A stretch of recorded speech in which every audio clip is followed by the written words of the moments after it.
Hello दोस्तों, नमस्कार। मैं पीके राजपूत आपका फिर से एक बार स्वागत करता हूं अपनी इस सीरीज में जो हमारी चल रही है सुपर टेट की। उससे पहले हम एक दो क्वेश्चनों पे बात कर लेते हैं। कुछ लोग कह रहे थे कि भाई 4 साल से वैकेंसी नहीं आई तो क्या अब आ जाएगी। ऐसा नहीं है भाई, 4 साल से वैकेंसी नहीं आई तो क्या हमने पढ़ना छोड़ दिया, नहीं आएगी तो क्या हम पढ़ना छोड़ देंगे या फिर पढ़ाई बंद हो जाएगी, स्कूल कॉलेज बंद हो जाएंगे, सारे कोचिंग बंद हो जाएंगे, ऐसा है क्या?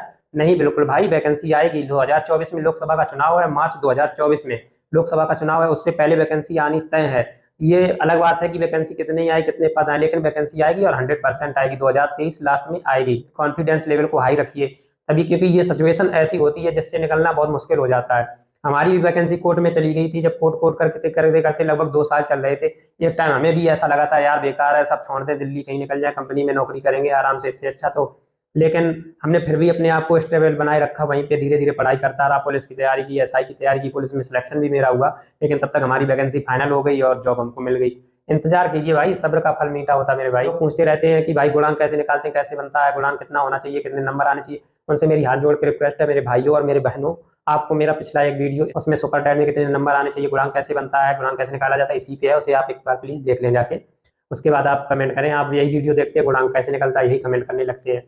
तो आज हम देखेंगे अपना गणित का सिलेबस। गणित में कहाँ से आता है, कैसे आता है, किस बुक से हमें पढ़ना चाहिए, कितने चैप्टर आते हैं, हमें कितने नंबर लाने चाहिए, और कौन कौन सी किताबें हमारे लिए यूजफुल हो सकती हैं या जिनसे हम तैयारी करें मेरे नंबर अच्छे आए, लगभग 18-19 नंबर आ जाएं।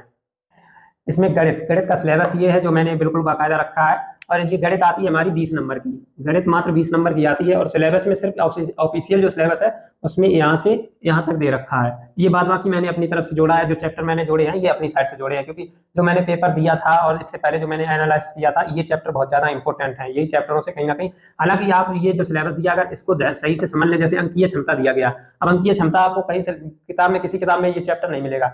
अब अंकीय क्षमता का मतलब आपको समझना, अगर सही से समझ लिए तो समझ लो, इतना सफिशियंट है।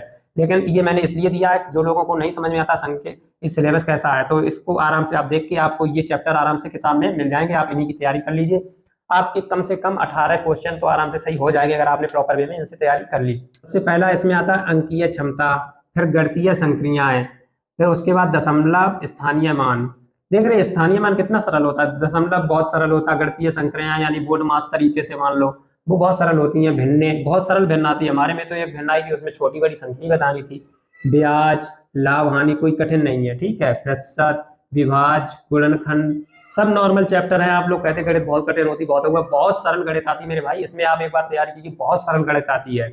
एक एक नियम, समान बीज गणित, क्षेत्रफल, औसत, आयतन, अनुपात, सर्वसमीकरण, समान ज्यामिति, समान सांख्यिकी, इतने चैप्टर हैं। ये अंकीय क्षमता में हमारी संख्या पद्धति पूरी आ जाती है। पूरी अंकीय क्षमता में संख्या पद्धति प्लस सरलीकरण, ये दोनों अंकीय क्षमता में आ जाते हैं। उसके बाद हमारा इसी में एलसीएम एचसीएफ यानी लासा मासा आ जाता है। दशमलव में सिर्फ दशमलव नहीं, दशमलव भिन्ने भी आ जाती हैं, ठीक। उसके बाद वर्गमूल और घनमूल, ये देखो औसत इसमें भी है, ये इसमें भी लग गया। हालांकि औसत आपको मिल जाएगा आराम से। घातांक करड़ी आएगी, समय तथा कार्य, समय तथा दूरी, ये चैप्टर आपको बहुत अच्छे से तैयार करने हैं।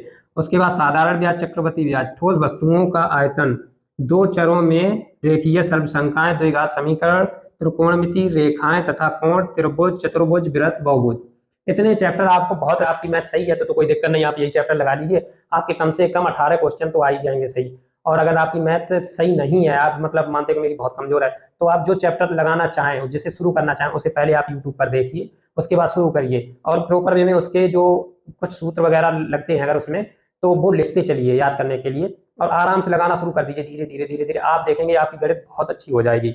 सिर्फ आप 2 महीने में इतना कर सकते हैं। और किताब आपको कोई ज्यादा हैवी किताब नहीं, ये अंक गणित की S D Yadav, Sharda publication की एस डी यादव की किताब आती है। ये किताब बहुत अच्छे सवाल दिए रहते हैं, बहुत सरल सवाल दिए रहते हैं, और इससे आप लगाएंगे आपकी 100%, और सारे चैप्टर ये मिल जाएंगे इसमें आराम से। और बहुत सरल किताब है, आराम से हो जाएंगे आपको। देखो एसआई लेवल का, सीपीयू लेवल का, बैंक पीयू लेवल का, सीजीएल का, ये तो सवाल छूने ही नहीं। आपको नॉर्मल नॉर्मल सवाल जो इसमें दिए गए लगाते जाइए। अगर आपके पास ये किताब है तो ठीक है, अगर ये नहीं है तो आप अग्रवाल की किताब ले लीजिए।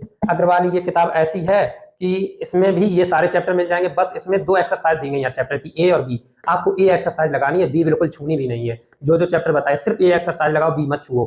अगर आप मैथ अच्छी नहीं है आपकी तो सिर्फ ए एक्सरसाइज लगाओ, बी मत छुओ, आराम से चलते जाइए, आपकी बहुत अच्छी मैथ हो जाएगी। बस इन्हीं 2 में से कोई एक किताब ले लीजिए आप, चाहे जो जो चाहे। अगर ये वाली लेते हैं तो सिर्फ ए एक्सरसाइज लगानी, वो लेते हैं तो उसमें आपको जो बैंक, एसएससी और सीजीएल पीओ के सवाल हैं वो छोड़ के बाद बाकी सारे लगाने हैं। तो इतना आपको गणित में अगर कर लिया ना तो सफिशियंट है बिल्कुल आपके लिए, इससे ज्यादा कुछ आए। और इसके अलावा आपको प्रीवियस ईयर क्वेश्चन पेपर गणित के जितने टेट सीटेट के प्रीवियस ईयर क्वेश्चन पेपर हैं सारे सॉल्व करने हैं। अगर आप वो क्वेश्चन सॉल्व कर ले रहे हैं तो आपकी गणित ऐसे समझिए आप 20 में 20 करके आएंगे सुपर टेट में, अगर सारे क्वेश्चन टेट सीटेट के सॉल्व कर ले रहे हैं तो वो तो आपको 100% करने ही करने हैं। यूथ कंपटीशन टाइम का एक ले लीजिए इतना मोटा सा, उसी में सारे मिल जाएंगे। और प्रैक्टिस जो करनी है आपको, प्रैक्टिस सेट भी लेना है, वो भी यूथ कंपटीशन टाइम का ही लेना है, क्योंकि इसमें सिर्फ उसी हिसाब से सेट किया जाता है जिस हिसाब से आपके क्वेश्चन आते हैं मेन एग्जाम में। इससे ही आपको प्रैक्टिस करनी है, ठीक है। ये आपको यूथ कंपटीशन टाइम के प्रैक्टिस सेट लेने हैं, इन्हीं से प्रैक्टिस करनी है। इतना आप कर लेंगे आपका गणित एकदम जीरो से हीरो हो जाएगा। गणित ज्यादा कठिन नहीं होता, हम लोग कठिन मानते हैं। और तो अगर आप अच्छे से मेहनत करते हैं, आपके 14 से 18 क्वेश्चन तो इसमें सही करने ही करने हैं। 14 से 18 से कम नहीं होने चाहिए। आप प्लस में कितने भी जा सकते हैं, आप चाहें तो इसमें 19 भी कर सकते हैं, 20 भी कर सकते हैं, लेकिन 14 से 13 ना हो भाई तो ही ज्यादा बढ़िया है। क्योंकि अगर इसके नीचे आते हैं आपकी स्थिति डगमगा जाएगी, नैया डूबने लगेगी। और आज के ज़माने में अगर नैया डूबती है तो कोई बचाने वाला है नहीं, 2-4 लोग ईंट और डाल देंगे, भाई डूब रहा है तो जल्दी डूब जाए, खत्म हो कलेश। इसके अलावा और कोई आपके पास ऑप्शन नहीं, इसलिए अच्छे से तैयारी कीजिए। और ये जो लोग कुछ लोग सेटिंग बैटिंग के चक्कर में रहते हैं, हाय हेलो बाबू सोना खाना खाया कि नहीं खाना, उसने खाना खाया हो ना खाया हो, अगर आपने अच्छे से तैयारी नहीं की तो आपका खाना जरूर निकल जाएगा। तो इसलिए अच्छे से तैयारी कीजिए। ये सोना बाबू और ये रात भर जागना भागना बंद कर दीजिए, क्योंकि 6-7 महीने अगर आपने ना तैयारी कर ली बढ़िया से, उतने में आपका काम हो जाएगा। मैंने खुद 6 महीने तैयारी की थी, उतने ही में काम, और देखो ऐसे काम हो गया कि मतलब कि कितनी भी भर्ती होती कोई टेंशन नहीं, इतना गुणांक बन रहा था। हमारा गुणांक बताओ 75.7 कुछ बन रहा था, यानी लगभग 76 गुणांक बन रहा था। और हमारा गया था कितना लास्ट, यहाँ 66 पॉइंट कुछ गया था। अब बताओ हमें कौन बाहर कर सकता था, 10 गुणांक ऊपर। सुपर टेट में हमारा 113 नंबर आया था। अगर आपका भी 110, अगर आपका अकेडमिक 30 है, 110 के आसपास लाओ, आपको कोई बाहर नहीं कर सकता यार। मौज से नौकरी करो, इतनी वीआईपी जॉब है, आराम से सैलरी उठाओ, वीआईपी सैलरी है। तो बस दोस्तों लगे रहिए, तैयारी करते रहिए। हम आपसे उम्मीद करते हैं कि आप लोग बहुत ज़्यादा मेहनत कर रहे होंगे। चलिए दोस्तों नमस्कार, मिलते हैं नेक्स्ट वीडियो में कल। तब तक के लिए स्वस्थ रहिए, मस्त रहिए और पढ़ते रहिए, खेलते भी रहिए, बस कुछ और मत खेलना।